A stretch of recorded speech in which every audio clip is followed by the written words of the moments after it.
दोस्तों, navy special episode के दूसरे पार्ट में आपका स्वागत है। और इस एपिसोड में हमने बात की है अग्निवीर स्कीम की। दीपक भाई ने हमें बताया कि कितनी इंपॉर्टेंट स्कीम है ये और इससे देश का भविष्य कैसे सुधर सकता है। कि क्या आपको एक जो ट्रेंड मैन पावर मिल रही है जो कि लॉयल है, ट्रस्टवर्दी है, आपके उन सिविलियंस के कंपैरिजन बहुत बेहतर है जिनको हुड़दंग मचाने के अलावा कुछ नहीं आता। तो क्या वो आपके एस्टेब्लिशमेंट के लिए, आपके इंस्टीट्यूट के लिए या आपकी ऑर्गेनाइजेशन के लिए एसेट नहीं है? हमने बात की कैसे आप नेवी ज्वाइन कर सकते हैं। अगर आपको किसी भी आर्म फोर्सेस में जाना है, सभी के अपने ऑफिशियल चैनल्स अवेलेबल हैं। आप रजिस्ट्रेशन कीजिए, अपनी एलिजिबिलिटी चेक कीजिए, जो भी ओपनिंग्स आएगी उसके आपके पास अपडेट आते रहेंगे। साथ ही हमने बात की दीपक भाई के दूसरे पहलू के बारे में, जो है उनका एक्टिंग पहलू। एंड मुझे आज भी याद है, मैंने 9th स्टैंडर्ड में जो पहली बड़ी ऑडियंस फेस की थी, इट वाज सम 3000 पीपल। अच्छा। उनके सामने मैंने एक मिमिक्री एक्ट प्रेजेंट किया था, अमिताभ बच्चन एंड शोले वाला कुछ सीन था, मुझे इतना रफली याद है। और लोगों ने जो रिस्पॉन्स दिया था, इट वाज जस्ट ओवरवेलमिंग। उन्होंने कैसे 22 साल पहले एक्टिंग छोड़ दी थी नेवी ज्वाइन करने के लिए, लेकिन एक फुल सर्कल में वो दोबारा आए और उन्होंने अपना वॉइसिंग करियर कैसे शुरू किया, कैसे वो एक वॉइस आर्टिस्ट बने। कुछ न्यूज़पेपर आर्टिकल्स में मैंने उसके एड्स वगैरह देखे थे कि रेडियो जॉकी बनो और इतना इतना पैसा कमाओ करके। बट प्रॉब्लम ये थी कि उसके हिसाब से मुझे अपना शेड्यूल नहीं मैच कर पा रहा था। उस टाइम पे मेरी प्यारी बिंदु का जो किशोर दा का गाना है ना, उसका एनिमेटेड वर्जन रिलीज हुआ था। ये सब हमने बात की है इस एपिसोड में मेरे गेस्ट दीपक यादव के साथ। मैं हूं अमित डियोंडी और आप जरूर देखिएगा विचार एंड वाइब्स का ये एपिसोड।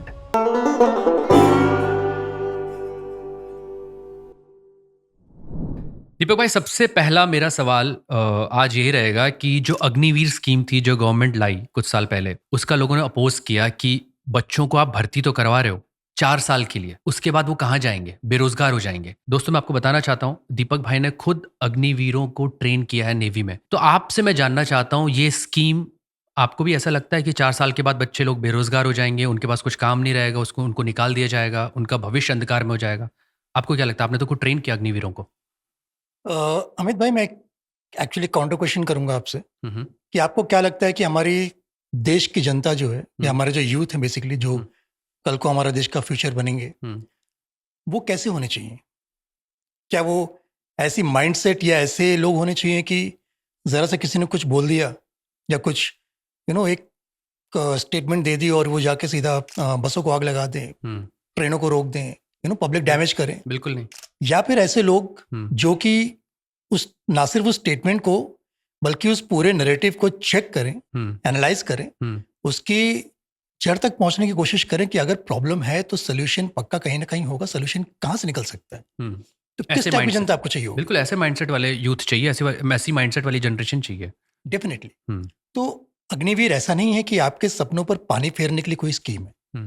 इनफैक्ट मैंने तो 3 बैच को ट्रेन किया है, उनके परेड ट्रेनिंग, उनके सिक्योरिटी ड्यूटीज, उनके वेपन हैंडलिंग, उनके फायरिंग वगैरह। तो स्कीम गलत नहीं है।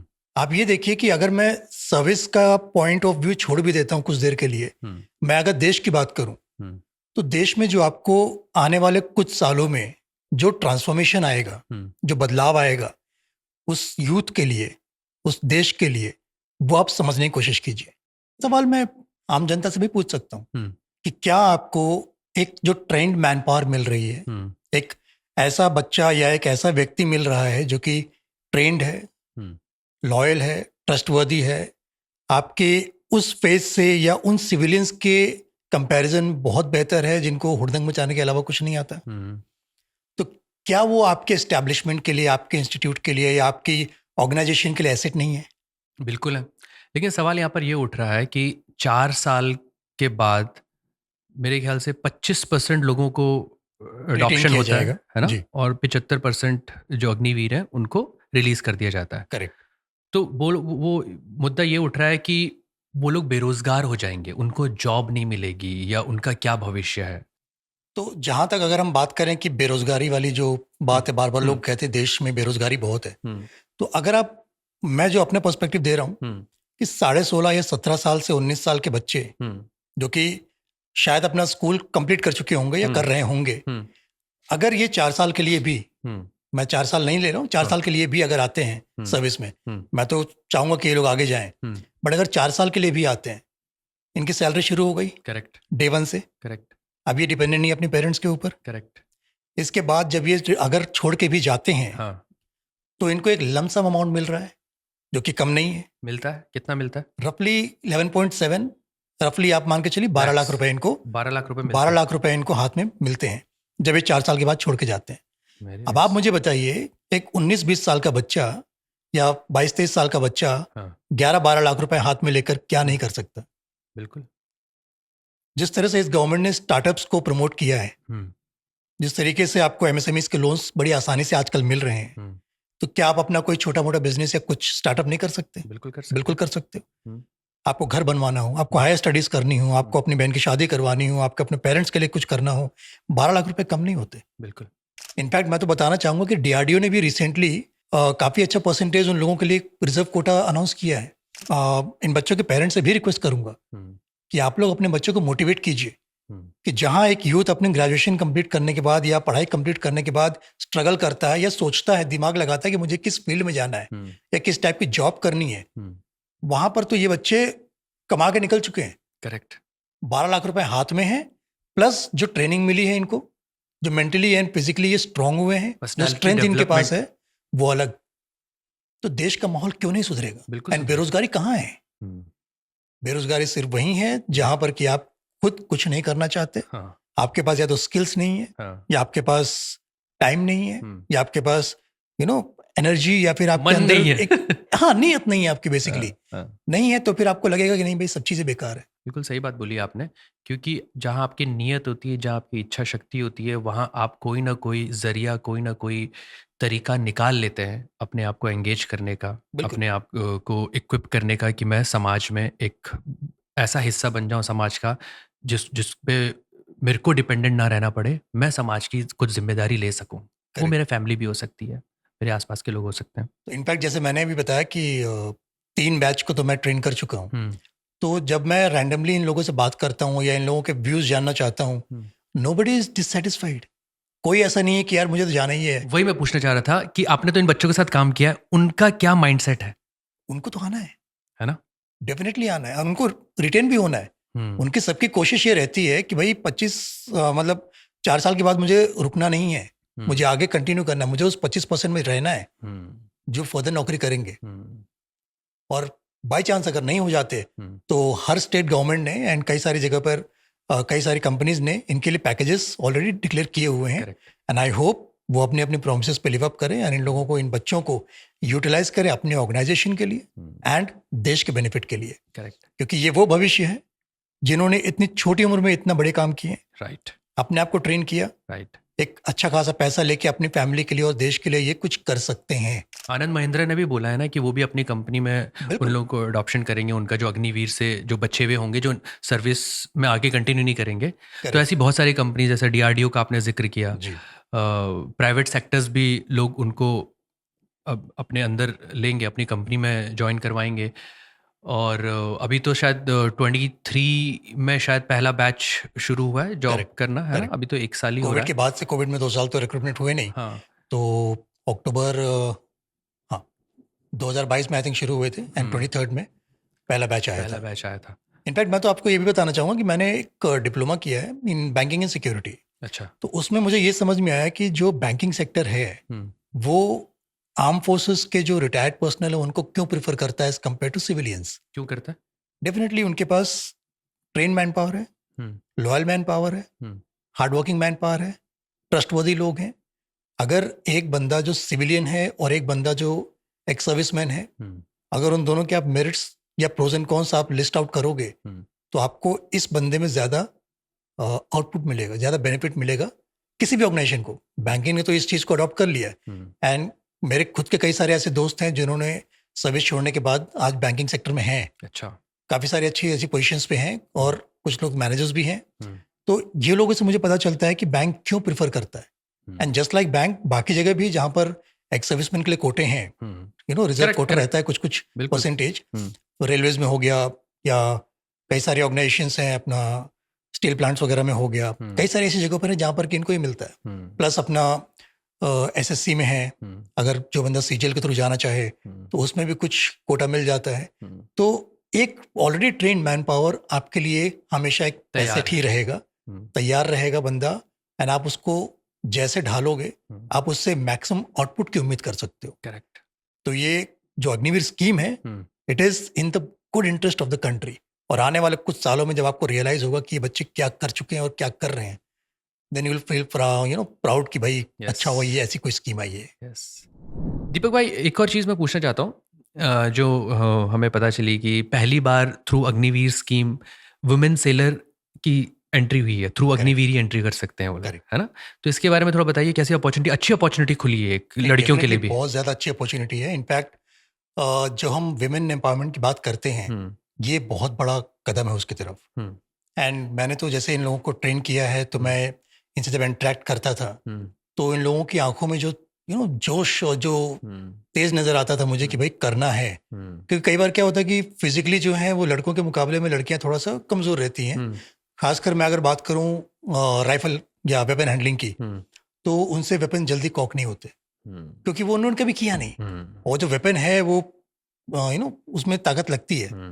तो मैंने ऐसे ऐसे लड़कियों को देखा है जिनको नहीं हो रहा है, या जिनको कॉक करने की कोशिश में उनके हाथ कट गए हैं या फिर इंजरीज भी हुई हैं, बट दे आर लाइक नहीं, मुझे करना ही है, मुझे करना ही है, जब तक मैं ये 10 ग्राउंड फायर नहीं करूंगा टारगेट पे, मुझे नहीं हिलना यहाँ से। क्या बात है। तो ये लगन देखने के बाद तो मैं लाइक खुद इतना ये हो गया था इमोशनल टाइप की, भाई ये इनकी लगन है, तो कैसे मैं कह दूं कि ये जो स्कीम है या ये जो अपॉर्चुनिटीज इनके लिए है वो गलत है। करेक्ट। इससे पहले ये नहीं था, इससे पहले नहीं था। पहली बार ये हुआ है कि विमेन एंट्री जो है वो जनरल कैटेगरी में, जनरल ब्रांच में परमिट हुई है।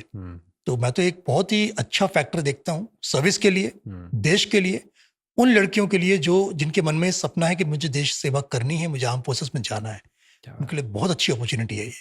क्या बात है। और दोस्तों, जो भी यंग लिसनर्स हैं, यंग व्यूअर्स हैं हमारे विचार एंड वाइब्स के, आप भी कोशिश कीजिए अग्निवीर में जाने की। मैं सही बता रहा हूँ, जैसे दीपक भाई कह रहे हैं कि बहुत अमेजिंग अपॉर्चुनिटी है जो गवर्नमेंट ऑफ इंडिया ने शुरू की है डिफेंस सर्विसेज को अपना योगदान देने के लिए। 4 साल कीजिए, उसके बाद अगर आप सर्विस कंटिन्यू करते हैं तो बहुत ही बढ़िया, नहीं करते हैं तो आपकी पर्सनैलिटी जो निकल के आएगी वो एक बहुत ही अमेजिंग पर्सनैलिटी होगी, और आप डेफिनेटली सोसाइटी के लिए कुछ पॉजिटिव इम्पैक्ट ही छोड़ेंगे फ्यूचर में भी, अगर आप 4 साल के बाद कंटिन्यू नहीं करते हैं डिफेंस सर्विसेज में। हमने ना दीपक भाई लोगों से पूछा था कि अगर आपको कंट्री को सर्व करने का आपको मौका मिले, या आप चाहे इंडियन आर्मी, इंडियन नेवी या एयरफोर्स, तो आप किसको प्रेफर करेंगे या कहाँ जाना चाहते हैं? तो सबसे ज्यादा जो वोट हुआ वो हुआ आर्मी, फिर हुआ एयरफोर्स, और उसके बाद नेवी। तो ऐसा क्यों है? नेवी को लोग उतना ज्यादा यूथ या जो भी ज्वाइन करना चाहता है अपनी प्रायोरिटी में नहीं रखता है। आप तो 22 साल सर्विस को दे चुके हैं, इंडियन नेवी को दे चुके हैं। देखो, एक चीज है कि साइलेंट वाटर्स रन डीप। जो आपको समुद्री सतह पर या नदी की सतह पर पानी के बाद शांत लग रहा है, मतलब वहाँ गहराई बहुत ज्यादा है। नेवी ऐसी एक सर्विस है जो जितना काम दिखता है उससे कहीं ज्यादा काम कर रही होती है। प्रॉब्लम यह है कि वो पब्लिक में नहीं आता है। करेक्ट। आर्मी के एक्सपोजर्स या आर्मी के काम के एक्सपोजर्स वो ज्यादा है। कई सारे रीजंस हो सकते हैं।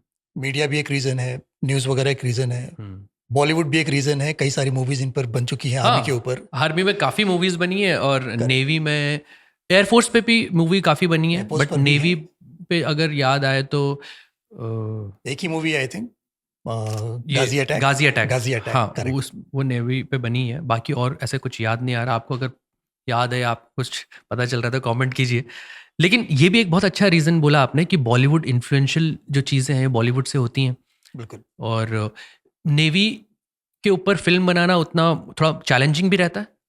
एक्चुअली डिफेंस फोर्सेस के ऊपर फिल्म बनाना चैलेंजिंग है। अब क्या है कि आर्मी की कई सारी स्टोरीज हैं जो वॉर्स की या फिर बॉर्डर्स की हैं, वो डॉक्यूमेंटेड हैं, वो लोग पढ़ते हैं एंड वो उस चीज को फिल्म में उतार सकते हैं।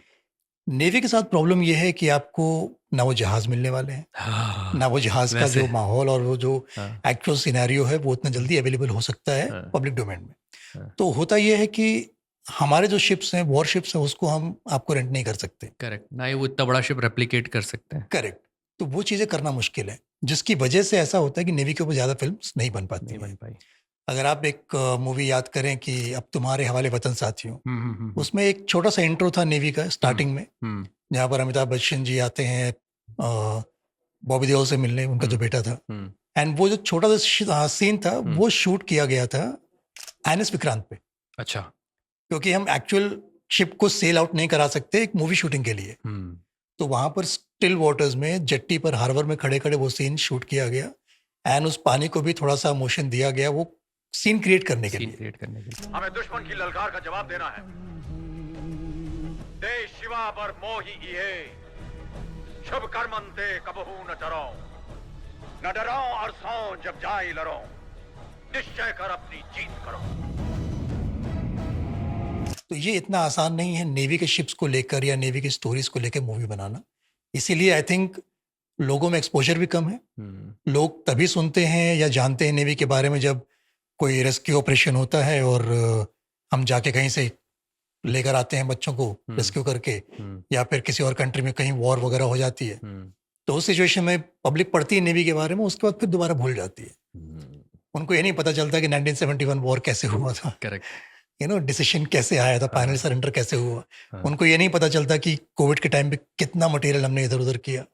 उनको ये नहीं पता चलता कि हमारे शिप्स की क्लास क्या क्या है, हमारे शिप्स की मिसाइल कैपेबिलिटी, फाइटिंग एफिशिएंसी क्या क्या है। तो वो पब्लिक में इजीली अवेलेबल नहीं है।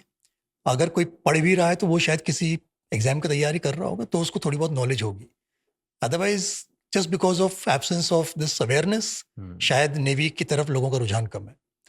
बाकी ऐसा नहीं है कि आप व्हाइट यूनिफॉर्म में निकलो तो लोग आपको घूर कर नहीं देखते, डेफिनेटली देखते बिल्कुल देखते हैं। सबसे मैं दिल्ली में 4 साल रहा हूँ, हाँ, और मैं हाँ, कई ऐसे ओकेजन्स पर यूनिफॉर्म में ही मुझे जाना पड़ता था, चाहे एयरपोर्ट पे हो चाहे कहीं बाहर हो। Then people would turn their heads, white dress, full ऊपर से नीचे व्हाइट ड्रेस एंड चमकदार एंड रोबीला यो फिटनेस वाला शरीर, तो पब्लिक घूर घूर के जरूर देखती है, मुड़ मुड़ के जरूर देखती है। बट फिर उनको पता नहीं चलता कि होता क्या है नेवी एक्चुअली।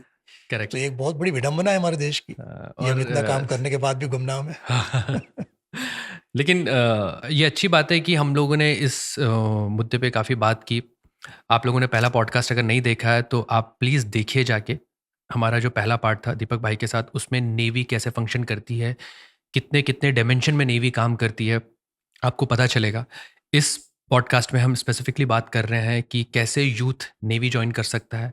और अभी हमने जैसे अग्निवीर की बात की, मैं एक और चीज़ बात करना चाहता हूँ। काफ़ी लोगों का ये क्वेश्चन है दीपक भाई कि हमने कुछ पूछा था, तो किसी ने पूछा है कि नेवी ज्वाइन करने में कितने पैसे खर्च होते हैं? Zero. Zero. Zero. Correct. Defence services में पैसे लगे ये के? कोई ऐसी ऑर्गेनाइजेशन नहीं है जो किसी भी तरह से बेनिफिट ले आपसे, ठीक है। हम कोई ऐसी ऑर्गेनाइजेशन नहीं है जहाँ पर कि आप किसी फाइनेंशियल बेनिफिट के लिए काम कर रहे हो, नहीं। We are serving the nation. Navy आपसे पैसे लेती नहीं है, नेवी आपको पैसे देती है।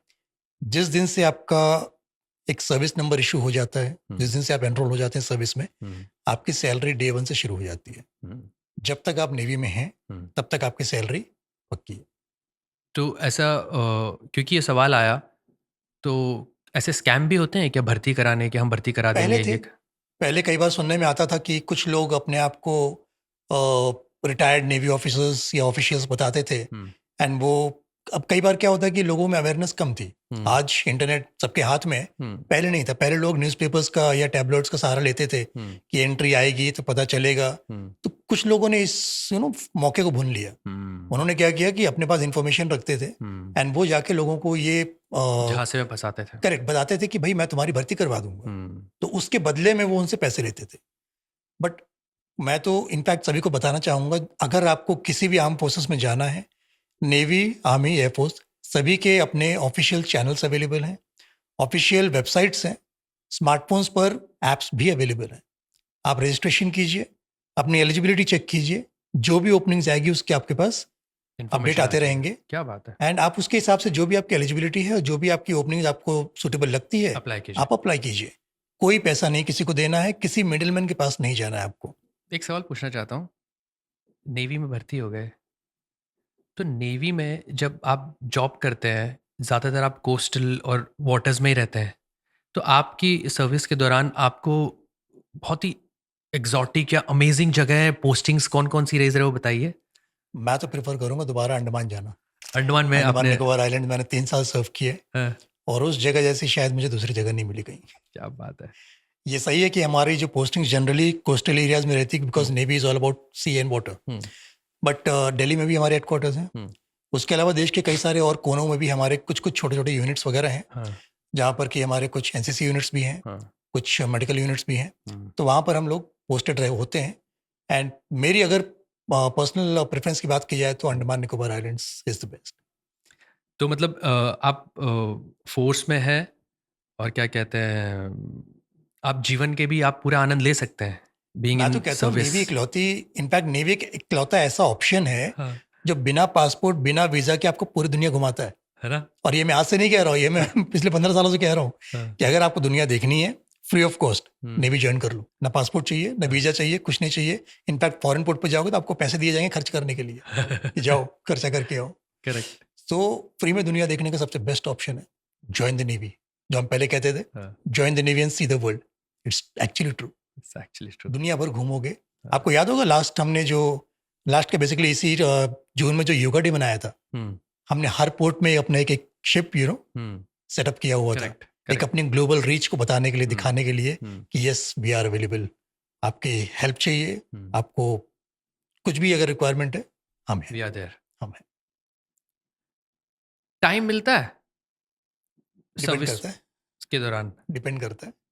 आपको टाइम निकालना पड़ेगा, टाइम मिलेगा नहीं कहीं ऐसे।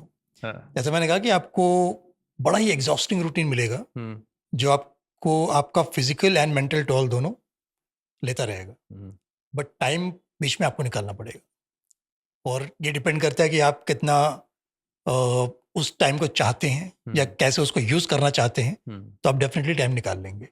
टाइम क्यों मैं पूछ रहा हूँ टाइम मिलता है? अब वो आपको लाइफ एन्जॉय करने का टाइम कि जब ड्यूटी नहीं है क्योंकि जीवन है, या फिर पढ़ाई करने का? क्योंकि जैसा आपने पहले पॉडकास्ट में बताया था कि बहुत जल्दी भी लोग भर्ती हो जाते हैं, करेक्ट, तो उनको पढ़ाई के अवसर मिलते हैं बिल्कुल। अपनी सर्विस में रहने के दौरान। पढ़ाई भी होती है और कभी-कभी आप अपनी एक्स्ट्रा पढ़ाई भी कर सकते हैं। करेक्ट, क्योंकि किसी-किसी के सवाल ये होते हैं कि मैं तो 10वीं के बाद अगर मैं जॉइन कर लिया मैंने, तो मेरी आगे की एजुकेशन का क्या होगा? या 12th के बाद कर लिया तो आगे की एजुकेशन का क्या होगा? हम्म। तो एजुकेशन पढ़ाई करने का टाइम मिलता है या एजुकेशन कराई जाती है? इस पे कुछ आप नज़र देखिए डालेंगे? सर्विस कराएगी नहीं आपको, हुँ, लेकिन अगर आपको करना है तो सर्विस रोकेगी भी नहीं आपको। ओके।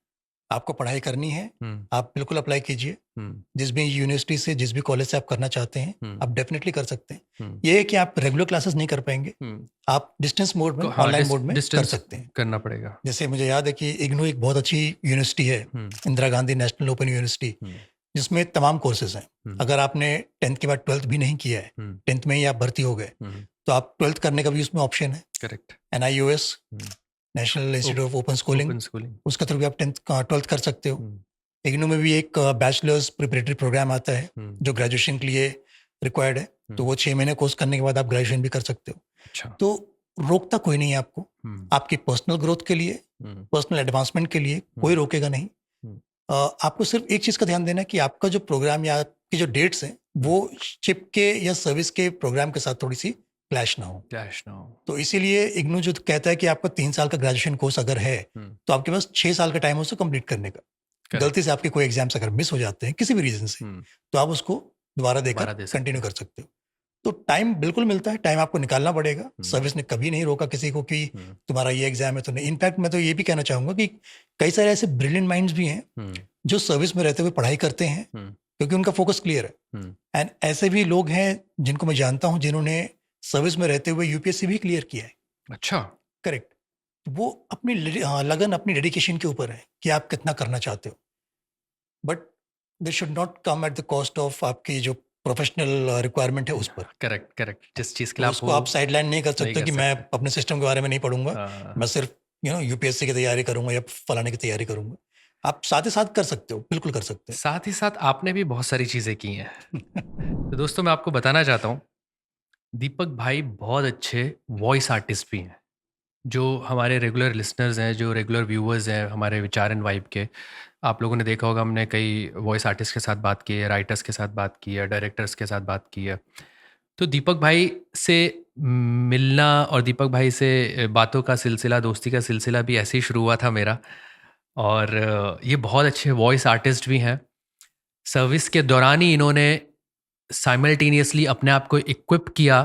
पहले इन्होंने एनिमेशन सीखा, फिर एनिमेशन की वॉइसिंग सीखी कैसे होती है। इसके बारे में ज़रा बताइए, कैसे आप टाइम निकालते थे? देश की सेवा करने के साथ साथ आप एंटरटेनमेंट की इंडस्ट्री में भी घुस गए हैं। देखिए, एंटरटेनमेंट तो लाइक बचपन से था। जैसे मैंने बताया कि करेक्ट। मैं हाँ। बचपन में मुझे मूवी मिल चुकी थी, तो वो कहीं ना कहीं बैक ऑफ द हेड था। प्लान नहीं था कि ऐसा कुछ करेंगे।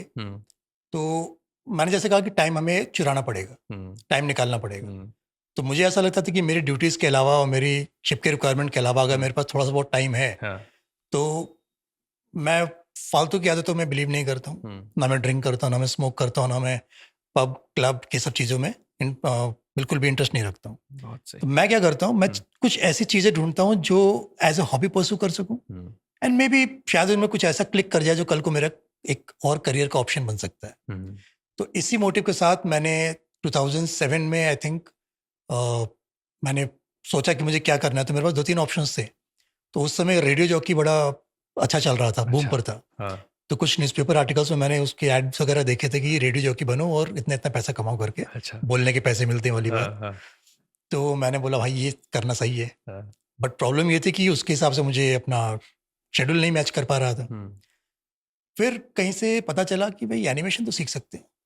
अच्छा। उस टाइम पे मेरी प्यारी बिंदु का जो किशोर दा का गाना है ना, उसका एनिमेटेड वर्जन रिलीज हुआ था। मेरी प्यारी बिंदु, मेरी बिंदु रे बिंदु, अपनी भैया गले में डार बन जा, मेरे गले का हार झूले, प्रेम हिंडोले, तू झटपट आकर झटपट मेरे अंधे कुएं में दीप जला के कर दे उजाला। अच्छा। और उसी टाइम में 2008 या 7 के ही आसपास हनुमान रिटर्न्स मूवी का भी एनिमेशन वर्जन आया था, फुल्ली एनिमेटेड। टेढ़ा ये सामान क्यों है, आफत में जान क्यों है, मच रहा बवाल क्यों है, उल्टा ये दिमाग क्यों है, आसमां को छूकर देखा, तारों की करनी सवारी, चांद पर भी नाचे हम भी तूफानों से यारी। तो एनिमेशन की तरफ बड़ा मन हुआ कि भाई ये सीखते हैं। तो मैं कई जगह गया, मैं एलेना के पास गया, एक कोलाबा में और सॉफ्ट प्रो करके उनके पास गया, दादर में एक आधे इंस्टीट्यूट से उनके पास गया। फाइनली कोलाबा वाला मुझे सूट किया। अच्छा, मुंबई में पोस्टेड थे तब? मुंबई में पोस्टेड था। तो उन्होंने बोला भाई 1.5 साल का कोर्स है, लेकिन आप 1.5 साल तो दे नहीं पाओगे। मैंने कहा 1.5 साल की जगह एक काम करते हैं, फास्ट ट्रैक पे करते हैं। तो उन्होंने मुझे बोला कि ठीक है, हम 2 घंटे क्लास 4 घंटे में कर लेंगे। तो मैंने 18 महीने का कोर्स 9 महीने में ख़त्म किया। एक्स्ट्रा टाइम दिया? एक्स्ट्रा टाइम दिया। और इंटरेस्टिंगली मैं जो दोपहर में अपनी क्लासेस लेता था 12 से 4, और 4 बजे कई बार मेरी ड्यूटी हुआ करती थी, तो मैं 15 मिनट उधर 15 मिनट इधर करके दौड़ के भाग के आके ड्रेस चेंज करके एंड बॉक्सफुल क्लोजअप हो जाता था। अपनी ड्यूटी पे भी क्लोजअप हो जाता था। तो मैं यही बताना चाह रहा हूँ कि आपको टाइम निकालना पड़ेगा, टाइम चुराना पड़ेगा। आप सोचोगे यार अभी तो थोड़ी देर के बाद ड्यूटी जाना है, थोड़ी देर और सो लेते हैं, तो मज़ा नहीं आएगा उसमें। देन आप अपने जो क्रिएटिव ईयर्स हैं ना लाइफ के, वो खराब कर दोगे। और वो खराब कर दिया तो फिर उसके बाद एक बार आप 40 क्रॉस कर जाओगे तो फिर बिल्कुल मन नहीं करे कुछ भी करने का। तो ऐसे मैंने एनिमेशन सीखा। फिर कुछ ना कुछ फिर मैंने नेचुरोपैथी में डिप्लोमा किया, मैंने बैंकिंग एंड सिक्योरिटी में डिप्लोमा किया। अच्छा। मैंने ये सारे तो ऑनलाइन कोर्सेज थे, तो मैं ऑनलाइन अप्लाई करके और बुक्स वगैरह मंगा के इनके एग्जाम्स वगैरह करके काफ़ी सारी चीज़ें मैंने की। फिर इसी क्रम में जब मैं दिल्ली पोस्ट हुआ नेवल हेडक्वार्टर्स में, तो 1 साल तो मैंने एनालाइज किया कि मेरे पास टाइम कितना है। तो कुछ हद तक टाइम थोड़ा बहुत मिल जाता था, हालांकि वहाँ का भी जो रूटीन है बहुत ज़्यादा टाइट रहता है। तो मैंने मतलब सोचना शुरू किया कि मैंने एनिमेशन तो किया था, अब मैं इसके आगे क्या कर सकता हूँ। अच्छा, वो करने के बाद मैं चला गया ट्रांसफ़र पोर्ट ब्लेयर।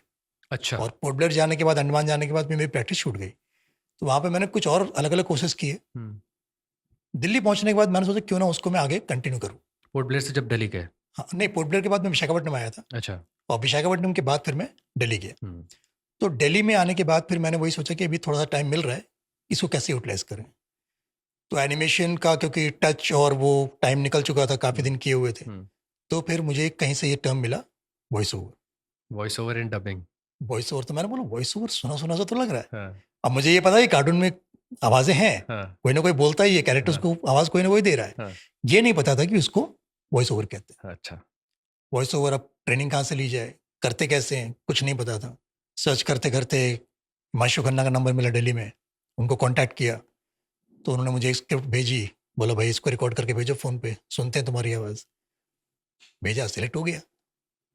फिर उनके पास कोर्स किया 4 हफ्ते का, 4 या 6 हफ्ते ऐसे कुछ का था। उनके पास कोर्स किया और वहाँ से फिर यूट्यूब में देखने लगा कि और कैसे-कैसे लोग क्या-क्या काम करते हैं।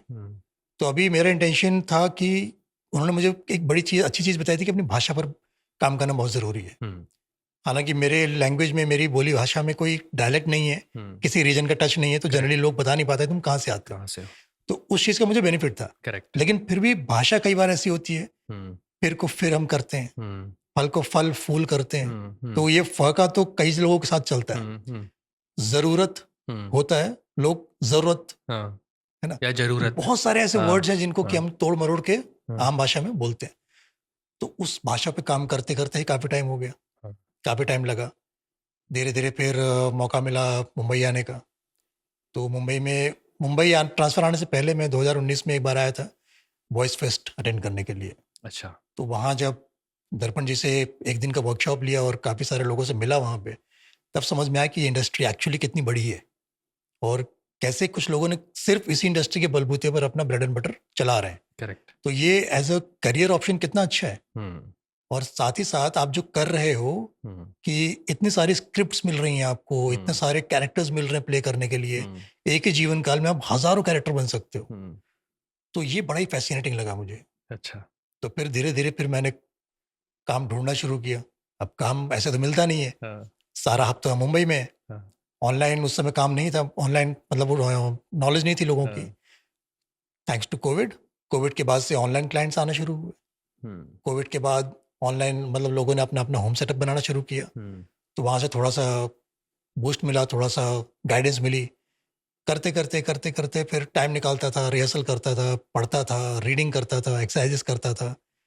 और पहला ब्रेक क्या, इनफैक्ट पहला जो बिग चांस था, पहला जो कॉन्फिडेंस था बेसिकली, लेट अंजू जामवाल जी ने दिया था मुझे। अच्छा। उन्होंने बोला कि दीपक हम एक ऐसा कोर्स शुरू कर रहे हैं, तो अगर आप करना चाहते हो तो एक अपना वॉइस सैंपल भेज दो। तो मैंने फ़ोन पे उनको कुछ रिकॉर्ड करके भेजा। उन्होंने बोला चलो ठीक है, हम आपको ट्रेन कर सकते हैं डबिंग में। तो डबिंग मेरे लिए नया था। डबिंग कि हम कैसे लोकलाइज करते हैं चीज़ों को। अब हम देखते खूब है, एंजॉय खूब करते हैं, लेकिन इस प्रोसेस को समझना बड़ा ही है, एक टेक्निकलिटी इन्वॉल्व है उसमें, जिसमें आपको you have to go through that. And तो वो जब फर्स्ट टाइम मैं के स्टूडियो पहुंचा मैं कि भाई डबिंग होती कैसे, करते कैसे, तब समझ में आया भैया ये तो बड़ी गड़बड़ वाली चीज है। इससे पहले आपने वो जो वॉइसिंग की थी वो वाइल्ड रिकॉर्डिंग की थी, है ना? ऐसे छोटे मोटे प्रोजेक्ट्स जो किए थे। डायरेक्शन नहीं था। अगर आप बच्चों की कहानियां रिकॉर्ड कर रहे हो, कोई डायरेक्शन नहीं, कोई आपको गाइड नहीं कर रहा। आपको ये पता है कि आपकी ऑडियंस क्या है, आपने अपनी ऑडियंस को पकड़ के एंड देन उनके हिसाब से अपने वॉइस को मॉड्यूलेट किया या फिर अपने स्टोरीज को नरेट किया या कैरेक्टर्स डेवलप किए। बट जब यहाँ पर डबिंग आती है तो वहां पर कुछ अलग ही कहानी है कि आपको जो कैरेक्टर स्क्रीन पर है वही कैरेक्टर बनना है। करेक्ट, एक्टिंग करनी है। एंड आपकी बॉडी तो कोई नहीं दिख रहा, लेकिन आपकी जो वॉइस है उसी से आपको उस कैरेक्टर को अपनी भाषा में जिंदा करना है। तो आपको ये ऐसा नहीं लगा यार, जो 20-22 साल पहले जो चीज़ मेरे को एक अपॉर्चुनिटी मिली थी जब आप नेवी ज्वाइन करने वाले थे, ये बात हमने पिछले पॉडकास्ट में की है, अगर आपने वो नहीं सुना, सीधे ये वाला पॉडकास्ट देख रहे हैं तो वाला ज़रूर सुनिएगा, कि कैसे नेवी और फिल्म इंडस्ट्री के बीच में दीपक भाई ने चुना नेवी को। तो ये जब आपने दोबारा डबिंग शुरू की, मतलब डबिंग में आए, तो आपको ऐसा नहीं लगा यार जो चीज़ मेरी 22 साल पहले छूटी थी या 20 साल पहले, अब फिर से मौका मिल रहा है कि भाई एंटरटेनमेंट में तो शायद मुझे बचपन से जाना था। हाँ, शायद मैं इसी के लिए बना हूँ। अब वो मौका मिल रहा है। क्या बात, भले मैं ऑन स्क्रीन नहीं हूँ, हाँ, मैं माइक के पीछे हूँ, परफॉर्मेंस तो लेकिन है, चीज़ वही है। करेक्ट, मज़ा उतना ही आ रहा है। करेक्ट। तो ये चीज़ तो इनफैक्ट मैंने कई सारी स्टेज परफॉर्मेंस भी की थी अपने स्कूल के दिनों में। करेक्ट। एंड मुझे आज भी याद है, मैंने 9th स्टैंडर्ड में जो पहली बड़ी ऑडियंस फेस की थी, इट वाज सम 3000 पीपल। अच्छा। उनके सामने मैंने एक मिमिक्री एक्ट प्रेजेंट किया था। एंड अमिताभ बच्चन एंड शोले वाला कुछ सीन था, मुझे इतना रफली याद है। और लोगों ने जो रिस्पॉन्स दिया था, इट वाज जस्ट ओवरवेलमिंग। तो मैं बोला यार मज़ा ही आ गया। बट फिर अगेन वहाँ पर कोई गाइड करने वाला नहीं था, हाँ, वहाँ पर मैं अपने आप में था एंड सोलो प्ले था मेरा, हाँ, तो मैं मल्टीपल वॉइसेस के साथ एक स्क्रिप्ट पकड़ के उसके ऊपर परफॉर्म कर रहा था। हाँ, तो अब जब वो चीज़ याद करता हूँ तो लगता है यार बहुत सही जा रहे हैं। तो ये फील्ड ही ऐसी मज़ेदार है कि ना सिर्फ आप अपनी क्रिएटिविटी पुट फॉरवर्ड कर रहे हो, बल्कि आप वो सारे कैरेक्टर्स लिव अप कर सकते हो जो आप सिर्फ देख कर एंजॉय कर सकते थे। तो पहला डबिंग प्रोजेक्ट कौन सा था आपका? ट्रेनिंग ले ली आपने, उसके बाद पहला डबिंग प्रोजेक्ट कौन सा था? मैंने एक मूवी की है end of road, end of road. उसमें एक इनसी कैरेक्टर था मेरा, पुलिस वाले का था। उसके बाद मैंने किया था एक सीरीज थी जो आपके साथ की थी डामर, हाँ, डामर। उसमें भी अगेन पुलिस वाला ही बना हुआ। Correct, correct. डामर नेटफ्लिक्स में सीरीज है एक, साइको किलर है वो डामर, और उसका जो डामर की वॉइस है वो मेरी है। और उसी दौरान हम स्टूडियो में मिले थे, दीपक भाई उसमें पुलिस का एक कैरेक्टर कर रहे थे। अमेजिंग सीरीज थी वो भी, लेकिन है बहुत बहुत ज्यादा। बड़ी इंटेंस। वो बंदा इतना इनोसेंट दिखने के बाद भी ऐसा कुछ कर सकता है। अरे वो कर रहा था तो मेरा भी दिमाग खराब हो गया था, पता है। मैं उसको देख नहीं पाता सीरीज को, थोड़ा सा काफी डिस्टर्बिंग है। मैंने अपने कुछ दोस्तों को बताई, अपने घर में बताई, तो उन लोगों ने भी एक दो एपिसोड के बाद बंद कर दिया। बोला क्या पागल है ये? मैंने बोला मैंने 10 एपिसोड डब किए इसको। अमेजिंग है। फिर डामर किया, फिर आपने और रेडियो शोज किए हैं, हाँ, मैंने ऑडियो ड्रामास कई सारे ऑडियो किए हैं ड्रामास किए हैं। Recently. And in fact audio dramas करने में एक बड़ा ही मजा ये आता है कि it is just like a movie, visuals नहीं है। आप सिर्फ अपनी आवाज से ही जो लिसनर्स हैं उनको वो चीज उनके माइंड में क्रिएट कर रहे हैं, वो सीन उनके माइंड में क्रिएट कर रहे हैं, right, and they are able to visualise कि हमारी ऐसा कुछ चल रहा है। करेक्ट। तो ये एक अलग ही कॉन्सेप्ट है और बहुत ही अमेजिंग कॉन्सेप्ट है कि इट इज जस्ट लाइक अगर हम किसी ब्लाइंड पर्सन को एक मूवी दिखा रहे हैं, राइट, राइट। तो उस कॉन्सेप्ट की तरह एक बहुत मजेदार चीज करने है, में आपको बड़ा मजा आता है बहुत ज्यादा। ना? एडवर्टीजमेंट भी किए हैं आपने? हाँ, एडवर्टीजमेंट्स मैंने शुरू में कुछ किए थे। हाँ। क्लाइंट को क्या, वो एजेंसी जो थी उसको और उनके क्लाइंट्स को काफी पसंद आया था। करते करते करते करते उनके साथ काफी काम किया। और एक और बात मैं ज़रा बताना चाहता हूँ दीपक भाई, जो आपने हमारे साथ की है। 2 बुक्स हैं जो आप ऑडियो पिटारा ऐप में सुन सकते हैं। अगर आपने डाउनलोड नहीं किया, डाउनलोड कीजिए हमारा ऑडियो पिटारा ऐप गूगल प्ले स्टोर से, और उसमें सुनिए। एक है वीरान खंडर, थ्रिलर नॉवल है वो, काफ़ी बढ़िया लिखा है, कासिम अंसारी हमारे राइटर हैं उन्होंने। और दूसरा है मैला आंचल, क्लासिक नॉवल है। आप ज़रूर सुनिएगा दीपक भाई की आवाज़ में वो। हमारे साथ और भी हम शो कर रहे हैं अभी ऑडियो पिटारा के लिए, हम दीपक भाई की आवाज़ यूज़ करते हैं काफ़ी शोज़ में। साथ में और भी काम करना है। एंटरटेनमेंट में देश की सेवा करने में ज़्यादा मज़ा आता है? बड़ा ही वैसा वेग सा सवाल है ये। या आपको एंटरटेनमेंट इंडस्ट्री में अपने आप को एक्सप्लोर करने में मज़ा आ रहा है? नहीं, मैं कहूँ ना कि ये चीज़ मुझे वहाँ भी बहुत हेल्पफुल रही है। ओके। कई सारे ऐसे अपॉर्चुनिटीज़ मिली हैं जहाँ पर कि मैंने अपनी परफॉर्मेंसेस दी हैं। हाँ, हाँ, हाँ। शिप में अब कई और ऐसा होता है कि हम लोग जब सेल आउट कर जाते हैं तो हमारे पास कुछ हद तक, कुछ रेंज तक डिश भी पकड़ता है, उसके बाद डिश भी नहीं पकड़ता है। करेक्ट। सैटेलाइट टीवी चैनल्स नहीं मिलते हैं। तो उस टाइम पे हम लोग क्या करते हैं, हमारे पास जब फ्री टाइम होता है तो हम लोग आपस में बैठ के कुछ ना कुछ कलाकारी करते हैं। अच्छा। तो ऐसे ही एक इंसिडेंट मुझे याद है कि हम लोग 2023 में ही हम लोग ने इक्वेटर क्रॉस किया था। अच्छा। तो जब इक्वेटर कोई भी शिप क्रॉस करता है तो एक प्रॉपर सेरेमनी होती है वरुण देव के लिए। तो हमने क्रॉसिंग द लाइन सेरेमनी की थी। तो जिसमें क्या होता है कि एक बंदा होता है, उसको हम वरुण देव का रोल निभाने के लिए बोलते हैं, प्लस उनका एक दरबार लगाया जाता है। अच्छा। और उस दरबार में हम हर तरीके की मस्ती करते हैं, मतलब किसी को पनिश करना है, किसी को कॉन्ग्रेचुलेट करना है, किसी को अच्छा बताना है, या कोई ऐसा है जो ज़्यादा परेशान करता है तो उसको किस तरीके से सजा दी जाती है। तो वरुण देव के दरबार में ये सारी चीज़ें होती हैं। तो हम लोग ये सब भी करते हैं शॉर्ट नोटिस पे। जैसे प्लान नहीं है कि भाई आज ये क्रॉस करना है, तो हम वो चीज़ भी शॉर्ट नोटिस पे भी कर लेते हैं। क्या बात है। हम लोग अपने आप को अम्यूज़ करने के लिए, एंटरटेन करने के लिए ये सारी चीज़ें करते हैं। मैंने कहा ना, टाइम निकालना पड़ता है। हम लोग तो इनफैक्ट ये भी करते हैं कि इंटर डिपार्टमेंटल कॉन्टेस्ट वगैरह भी करते हैं। अलग अलग डिपार्टमेंट्स के बीच में बैठ के हम लोग काफ़ी सारी चीज़ें ऐसी करते हैं, जैसे कुकिंग वाला हो गया काम। अच्छा। तो हमारा जो एक डिपार्टमेंट है जिनका काम है खाना बनाना, हम उनको बोलेंगे भैया तुम आराम करो, हम अगले 4 दिन तक हम जो 4 डिपार्टमेंट अलग अलग हैं हम लोग बनाएंगे, तुम लोग बैठो। क्या बात है। तो हर डिपार्टमेंट अपना बेस्ट पुट इन करने के लिए, जिसने कभी आटा ना देखा हो या गूंथा हो वो रोटियां बेल रहा है। Very nice. जिसने जो नॉनवेज नहीं खाता वो चिकन बना रहा है। हाँ, तो इतना ज़्यादा एक्सपोजर और इतनी ज़्यादा एक्टिविटी हम लोगों को करने को मिलती है ना, मज़ा आता है। तो ऐसा नहीं कि एंटरटेनमेंट कहीं कट ऑफ हो गया या फिर हम लोग एकदम ही डिसिप्लिन्ड और सीरियस और वो रहते हैं, नहीं ऐसा नहीं है। हम टाइम पूरा एंजॉय करते हैं जो भी हमें मिलता है, apart from our training and apart from our जो ड्यूटी टाइम है। तो ड्यूटीज़ भी लगती हैं, हम रात को भी जागते हैं, दिन को भी जागते हैं, 4-4 घंटे 6-6 घंटे की ड्यूटीज़ भी करते हैं, और उसके बाद जितना टाइम मिलता है फिर हम ये सब चीज़ें भी करते हैं। क्या बात है यार। मतलब मैंने आपसे बात शुरू की थी कैसे ट्रेनिंग के लिए एक लड़का गया, एक ऑफर छोड़ के, है ना, फिल्म का ऑफर छोड़ के एक ट्रेनिंग में गया, दिन रात वहाँ पर घिस के एक सेलर बनता है ना, अलग अलग INS में जॉब की है, मतलब ड्यूटी की है, समंदर में जाके पाकिस्तानी शिप को खदेड़ा भी है। एंड में हम आए सीधा उस सर्कल को पूरा करते हुए जो आपने 22 साल पहले छोड़ा था, एंटरटेनमेंट, एक्टिंग, परफॉर्मेंस, जी। जो आप अभी करते भी हैं।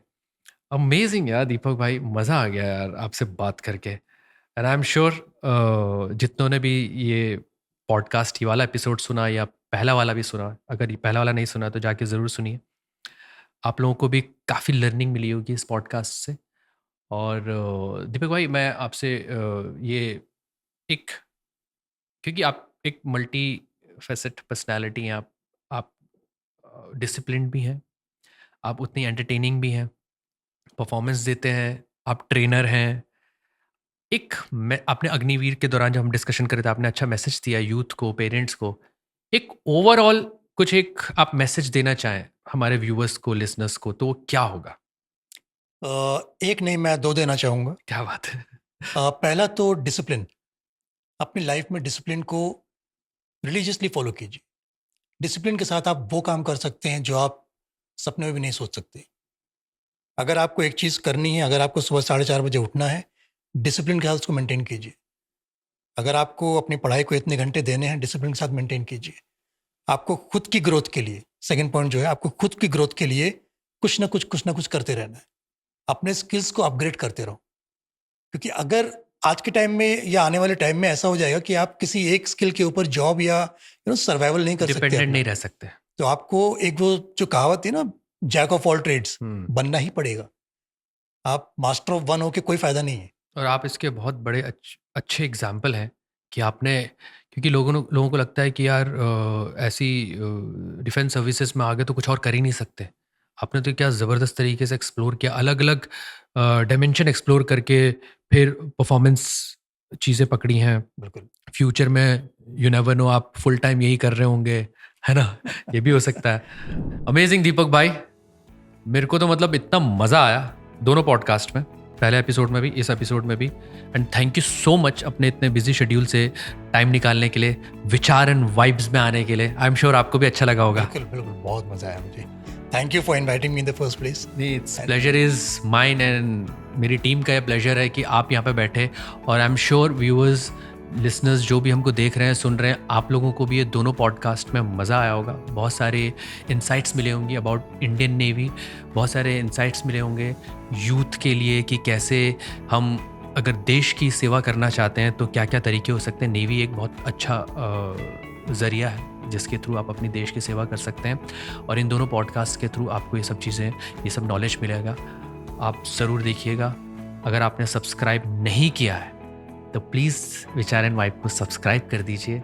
कमेंट कीजिए आपको कौन सा पार्ट सबसे अच्छा लगा। कुछ आपके सवाल हैं नेवी से जुड़े हुए तो आप ज़रूर उसको मैसेज कीजिए, कमेंट में मैसेज कीजिए। हम दीपक भाई से कनेक्ट करेंगे और उनसे पूछेंगे, आपके सवालों का जवाब देंगे। इसी तरीके से विचार एंड वाइब्स को प्यार देते रहिए। दीपक भाई, आपके लिए एक छोटी सी चीज़ है जो हम विचार एंड वाइब्स के सभी गेस्ट्स को देते हैं, क्योंकि आप साउंड से जुड़े भी हैं और हमारा ये एक अच्छा एक हमको लगा तो हमने ये सबके लिए रखा है। Thank तो you ये so आपको much, हमारी thank you तरफ so much. से एक छोटी सी भेंट। Lovely lovely lovely. बजता भी है, हाँ, बजता भी है। ये बिल्कुल बचता है, इसमें ब्लूटूथ है। है ना? Thank you. Thank you so much Deepak भाई। Thank you. Thank you. Thank you.